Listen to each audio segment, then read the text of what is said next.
奥にです。はい、奥に。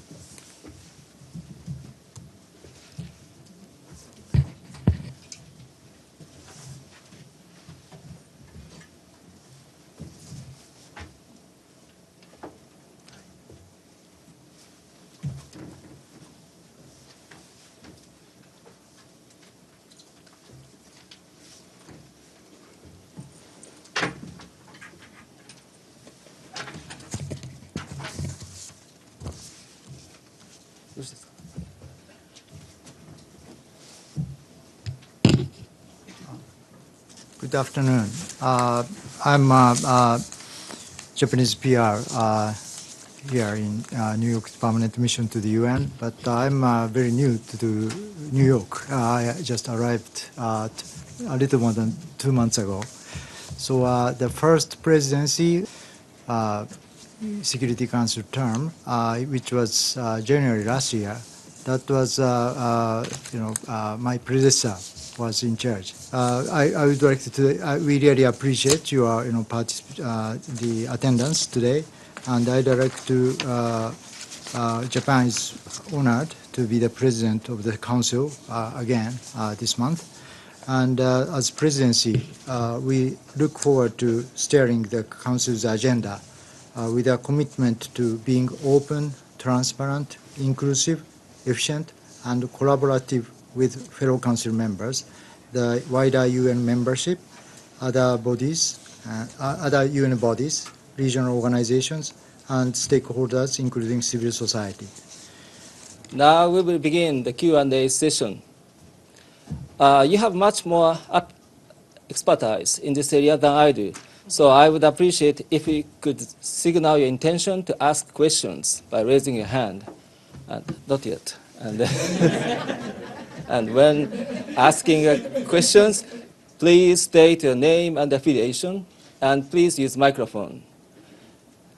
Thank you so much. Thank you, Ambassador, on behalf of ANCA for this press conference, and we wish you the best of luck for the month ahead. My question is on Gaza. So are you planning to continue the negotiation on the statement about the deadly aid convoy incident? Are you seeing or are you hoping for any progress on it? And also, are there any discussion already planned or on the horizon about a product requesting a ceasefire in Gaza? Thank you so much. Thank you for your question. Currently, we are planning on March 7th the consultation the Middle East. And so as is scheduled right now, this is the opportunity for the Security Council currently to discuss the issues related to Gaza. And since we are presidency, we will consult with the other council members. Resolution proposed by the United States on the table. So we succeeded that process from the previous presidency of Guyana, and as always, we are proceeding those ongoing process. And if there's any proposal or thought from the council members, we will take up and consult with other members as presidency. First, have you had any requests for meetings on Ukraine? We've been having several every month. And secondly, on your signature item on nuclear disarmament, I would assume, given Japan's geographic location, that one of your major interests is the problem of North Korea's nuclear weapons. Can you tell us what you're hoping to come out of that meeting? Yes, thank you for your questions. On Ukraine,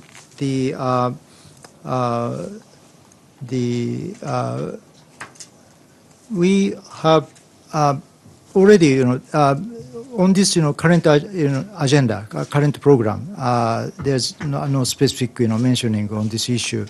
But we have heard some, interest from the members of the Security Council. So we will consult with other members and handle this issue. And of course, if necessary, that will be translated to specific, schedules. And also, thank you for your question on our future program on nuclear disarmament and non-proliferation. As you pointed out, that as the only country which suffered the nuclear attack in this history, Japan is very keen to this issue, and our thought on this month's meeting is very comprehensive. So we would like to our ultimate goal. Our goal is that we will lead to the world without nuclear weapons. And in order to do so, we always encourage international community to provide thought on this issue, and we'd like to make this opportunity meaningful in this regard. So our focus is very comprehensive. So how to reach, for us to reach the world without nuclear weapons, and also, of course, in the current reality, there are issues we face. So it's up to the council members. Of course, those issues in the reality might be taken up, but our the goal is, as I mentioned, that how to we for the international community can reach to the world without nuclear weapons. So in that framework, we'd like to facilitate the discussion. I want to ask you about Gaza again. As you're obviously very well aware, there has been no ability of the Council to come together on the issue of a ceasefire because of the US veto. We saw that only last week, most recently. But the Council has two resolutions already in place last year, 2712 and 2720, and there are the provisional measures of the International Court of Justice. As you know, Israel is the only party that controls access to Gaza. It's the only party that inspects the aid going into Gaza, and Israeli military action is the reason that once the limited aid gets in, it can't be distributed. So in Japan's view, and I think you're going to find it easier to answer this in your national capacity rather than as president, do you believe that Israel is currently breaching those resolutions and that provisional measures of the International Court of Justice? And if so, what action should be taken? Every day we are facing the tragedies in Gaza. So but at the same time, we also taking this issue try to hold this issue comprehensive manner. This series of violence was started from Hamas attack on October, and now as it's unfolding in a very unfortunate way, and now we see that the series of tragedies in Gaza, and we consider in this comprehensive framework the perspective. Israel has right to protect their own people, but at the same time, any parties, any nations in the international community, especially the member of the United Nations, we need to abide by international law, especially including the international humanitarian law, and Japan is calling on also Israel that. The message that the importance of protection of the people, and also the importance of the dealing with the, any situation based on international laws, including international humanitarian laws, and that message is sent at the highest level to Israel. Excuse me, Linda Fasulo, NPR News. My question is probably better answered in your national capacity. I was just wondering, I believe it's the first time that Japan and South Korea are on the Security Council together, and especially at a time where I gather cooperation is improving. There are better relations between the two countries.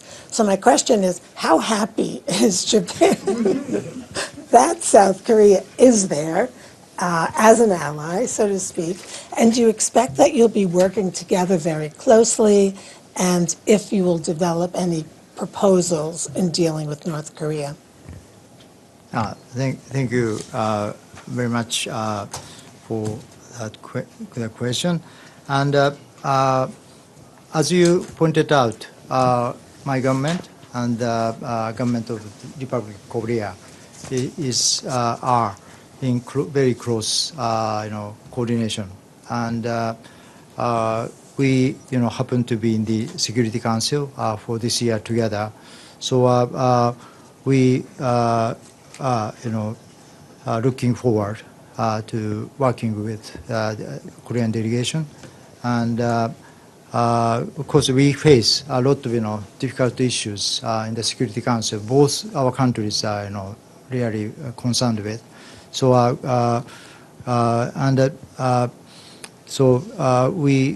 that's the feeling I have. We have in the relationship with ROK. But do you feel that perhaps you'll be working especially closely and maybe come up with, proposals or a draft resolution specifically on North Korea because of your, special concerns?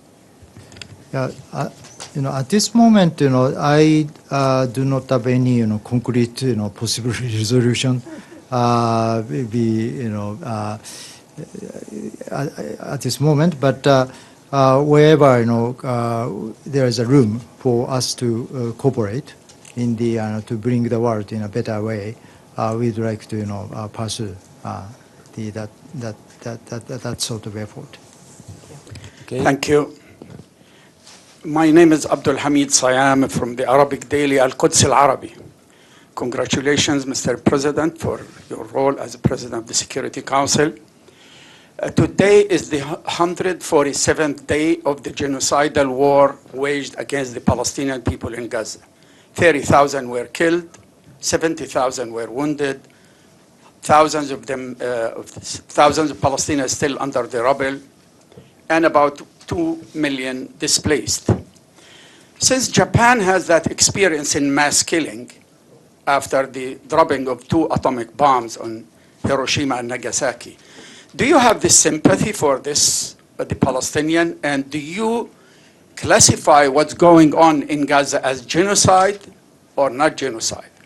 And my second question related to that, according to international law, people under occupation, they are entitled to struggle against occupiers. Why only the Palestinians, when they struggle against occupiers, they classified as terrorists? When Resolution 1514 of 1960 in the General Assembly entitled all people to struggle to gain their independence and self-determination. Thank you very much.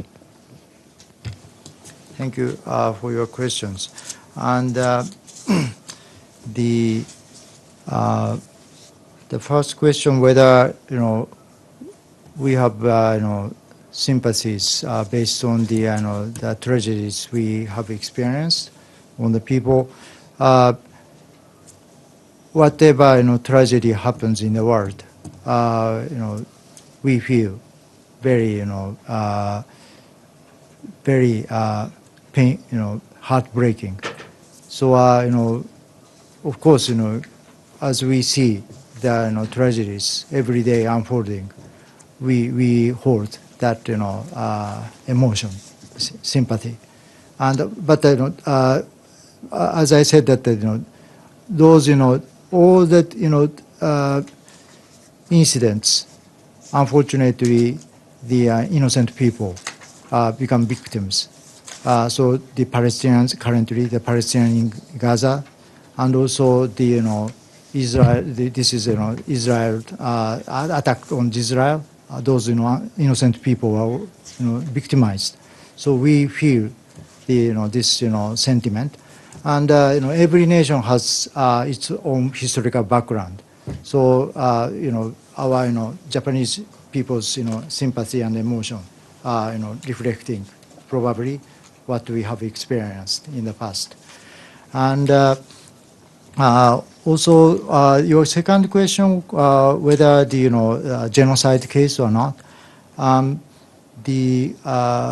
First of all, this case, we consider that legally speaking, whether this conduct is is genocide or not, we understand that legally speaking, it's a matter to be judged by the ICJ.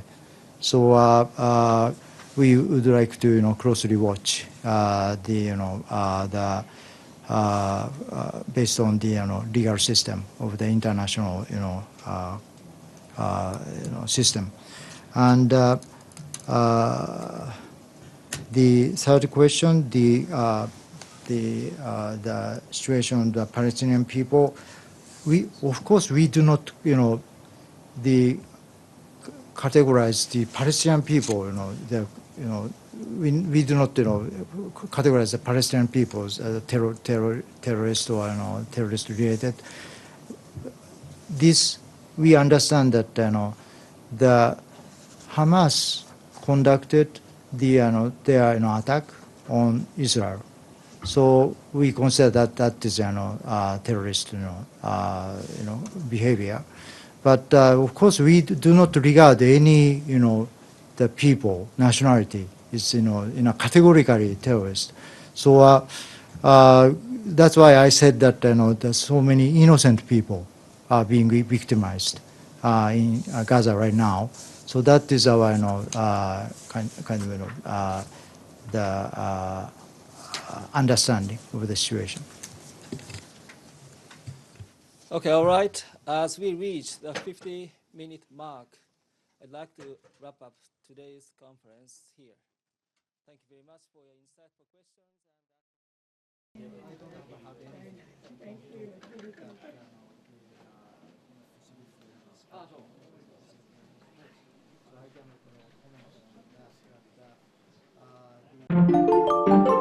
ニュースディグ